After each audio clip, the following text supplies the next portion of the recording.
Hello, we're continuing to read from Medical Apartheid, the chapter on eugenics and um, sterilizations and genocides and all of that. So let's go. So I'll reread this section here. It is not surprising that the conservative National Review praised the Baltimore experiment, declaring better prophylactic than an abortion, as if these were the only two options for black girls. But so did the New York Times and the Philadelphia Inquirer.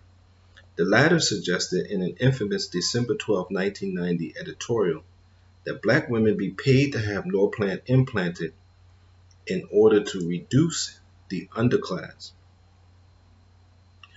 Can contraception reduce the underclass? Two stories from yesterday's newspaper.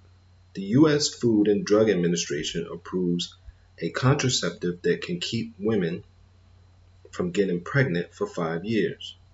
A research organization reports that nearly half the nation's children are living in poverty, and that the younger the child, the more likely he or she is to be living with a single-parent mother on welfare. Growing numbers of them will not succeed, the study's author says.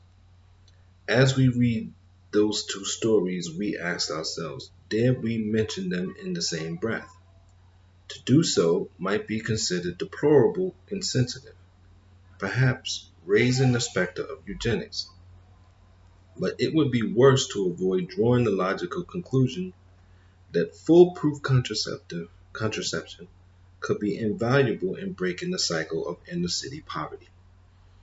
One of America's greatest challenges, without proof, the editorial went on, to link teen pregnancies and black poverty in a causal relationship, averring the main reason more black children are living in poverty is that people having the most children are the ones least capable of supporting them.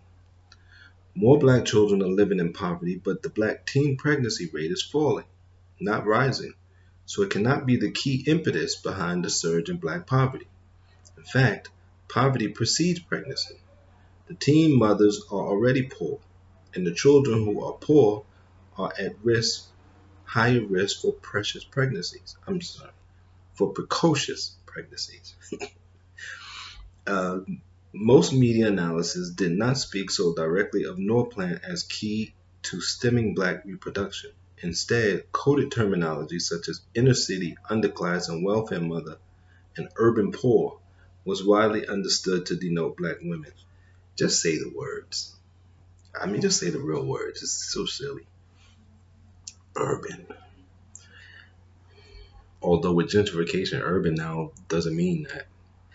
Young girls become pregnant because of a complex set of psychological pressures and risk factors that a pill, a shot, or an implanted capsule cannot address alone.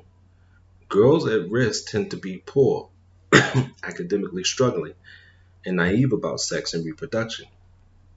They're usually preyed upon and even raped by older men. Yet the Inquirer reduced the wrenching quandary of teen pregnancy to a matter of Norplant, for which it suggested welfare mothers, black women, receive cash bribes. In 1991, Norplant fan David Duke, the Louisiana legislator and former KKK Grand Wizard, introduced legislation whereby women on welfare who agreed to Norplant implantation would be paid $100 annually, and other lawmakers have followed suit. Offering birth control to poor women is a laudable goal, but such schemes unduly entice them. The media and lawmakers' debates all stress that Norplant is a safe contraceptive. But is it? According to a 1995 report in the Journal of Family Practice, 95% of women in a large-scale trial of Norplant had at least one side effect. 80% suffered menstrual changes, 32% experienced weight gain, 24% headaches, 16% mood changes, and 15% acne. Norplant is contra is contraindicated for women with diabetes, hypertension, cardiovascular disease, and a tendency toward blood clots. That's the dangerous one. And acute liver dysfunction. all of which African American women develop and die from at higher rates than do white women. Norplant is also contraindicated in women with breast cancer, a disease that kills African American women at rates of up to 20% higher than white women. God, you learn so much. The mood swings and weight gain resulting from Norplant pose serious risks to African American women who already suffer from the nation's highest rate of life-threatening obesity and major depression.